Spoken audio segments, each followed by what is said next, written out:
My name is Thomas Hargrove. I am 64 years old, and 9 days ago I sat in the second pew of St. Andrew's Episcopal Church in Harwick, Vermont, and watched 4 men carry my only son out in a pine casket. Marcus was 38 years old. He coached Little League on Saturday mornings. He knew the name of every worker at the mill and their children's birthdays.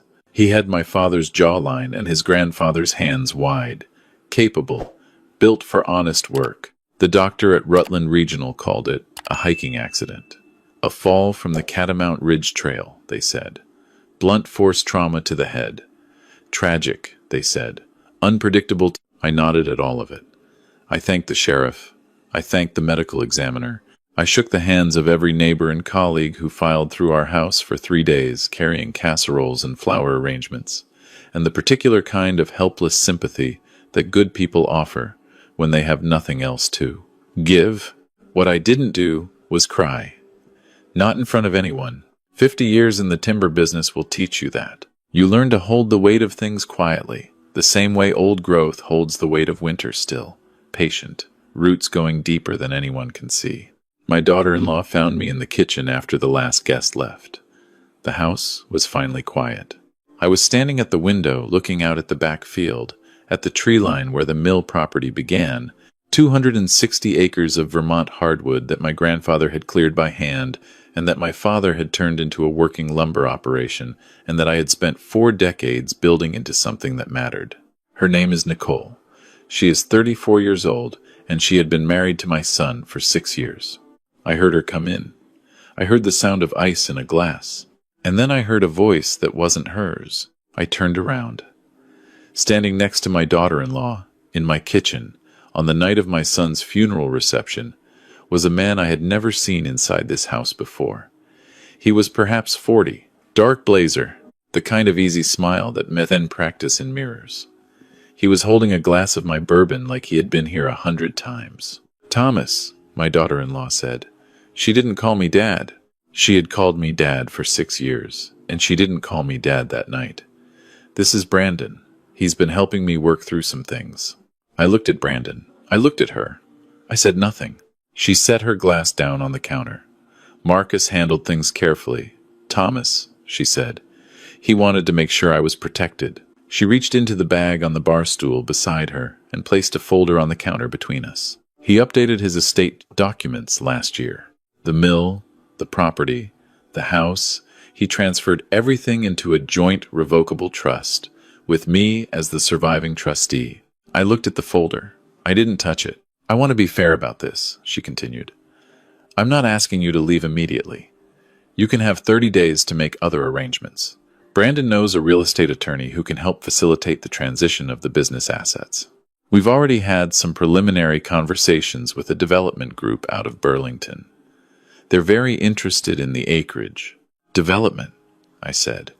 It was the only word I could find. "The timber operation is dated, Thomas."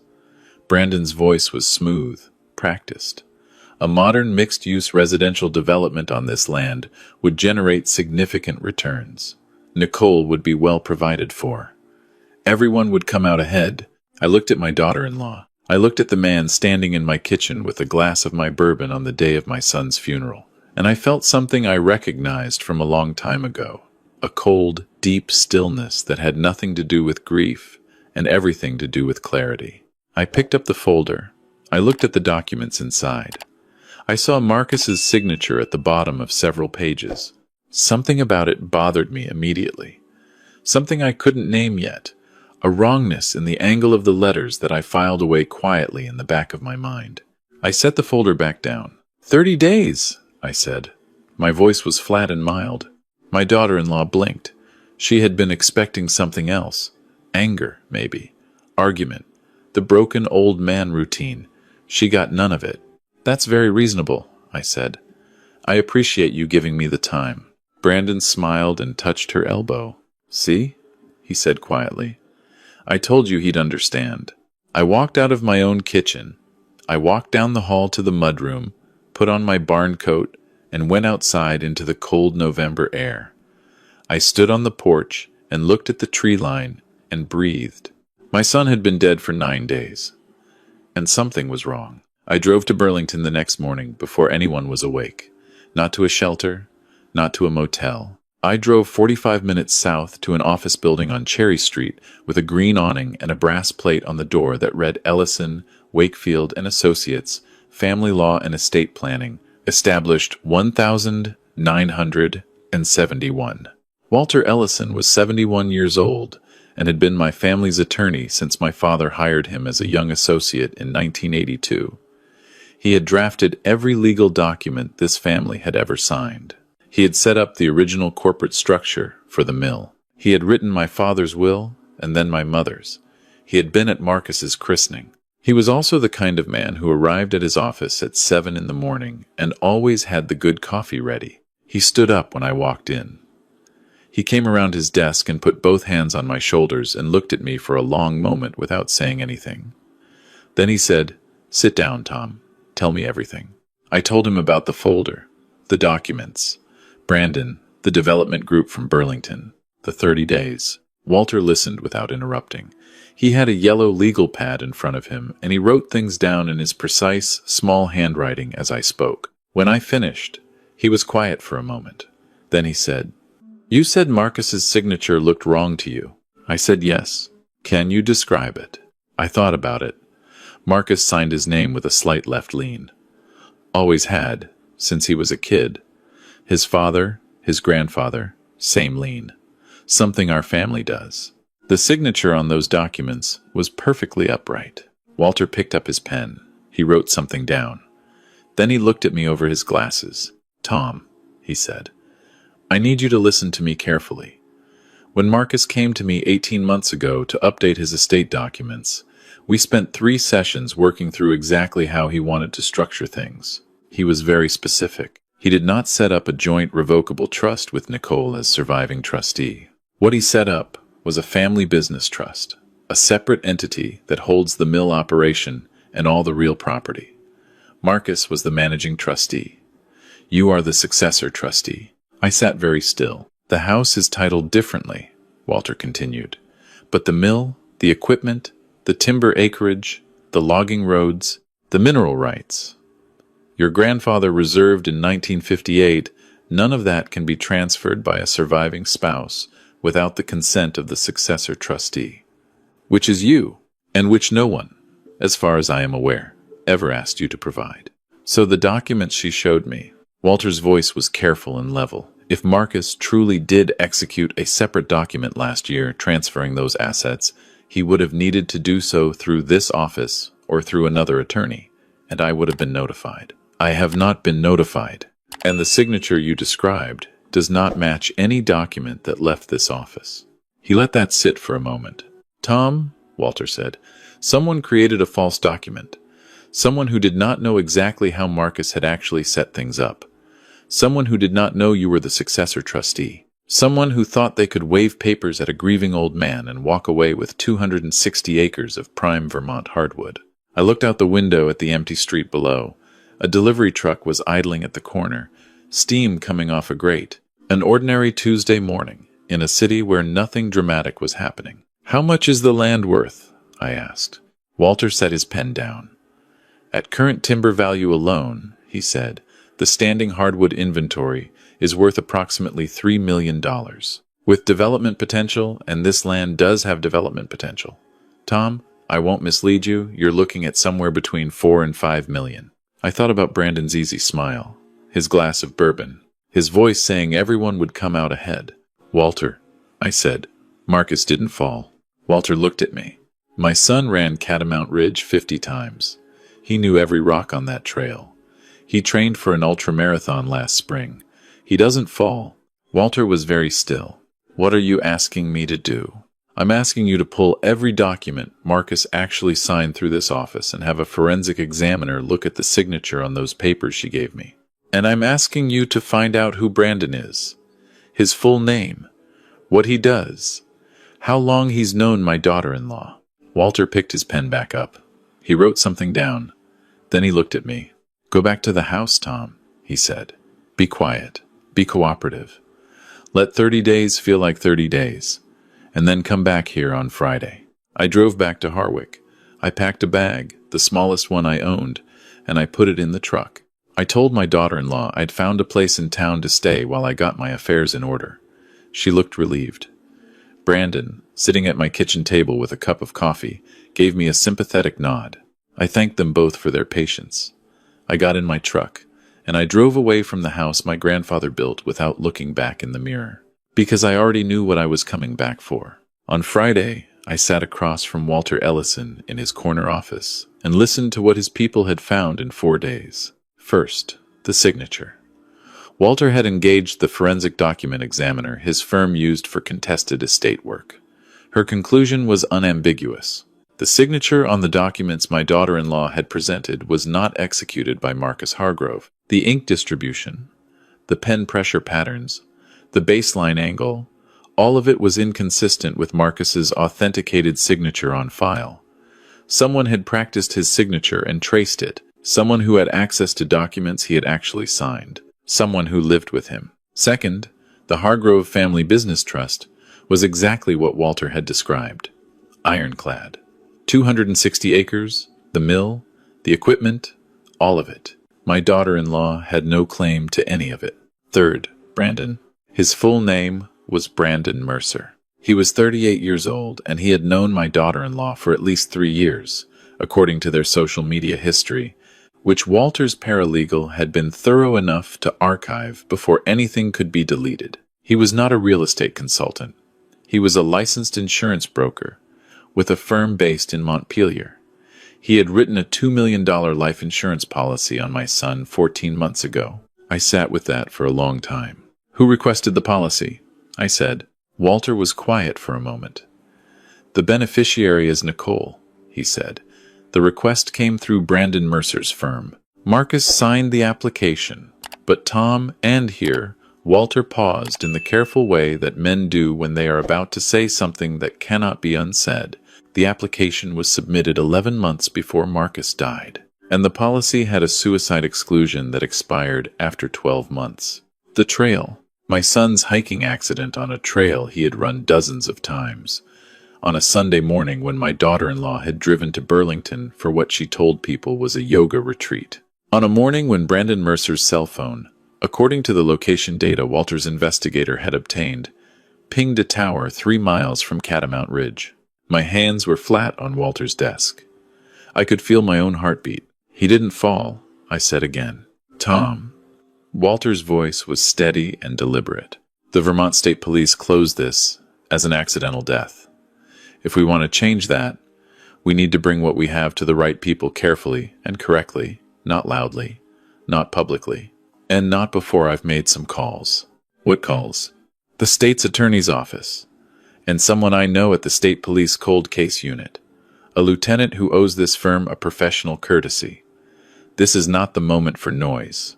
This is the moment for precision. I looked at this man who had known my family for 40 years, who had written my father's will and my son's estate documents, who was sitting across from me with a legal pad full of careful notes, and the particular grave focus of someone who understood exactly what was at stake. Walter, I said, I've trusted your judgment since you were a young man sitting across from my father in this same office. He nodded. Then go back to wherever you're staying and let me work. I spent 10 days in a rented room above a hardware store on Main Street in Harwick. I read. I took long walks on flat roads, nothing with elevation. I called my daughter-in-law twice to give the impression of a man quietly organizing a dignified exit. She was gracious, cooperative. She even offered to give me more time if I needed it. I thanked her and told her 30 days was fine. Meanwhile, my daughter-in-law was talking to anyone who would listen. She gave a tearful interview to the Harwick Gazette about adjusting to widowhood. She posted on her social media about healing and new chapters. Brandon appeared in several of these posts, always at a respectful distance, always with the expression of a supportive friend. The local sympathy leaned in her direction. Of course it did. She was young and she had lost her husband, and she was beautiful in her grief.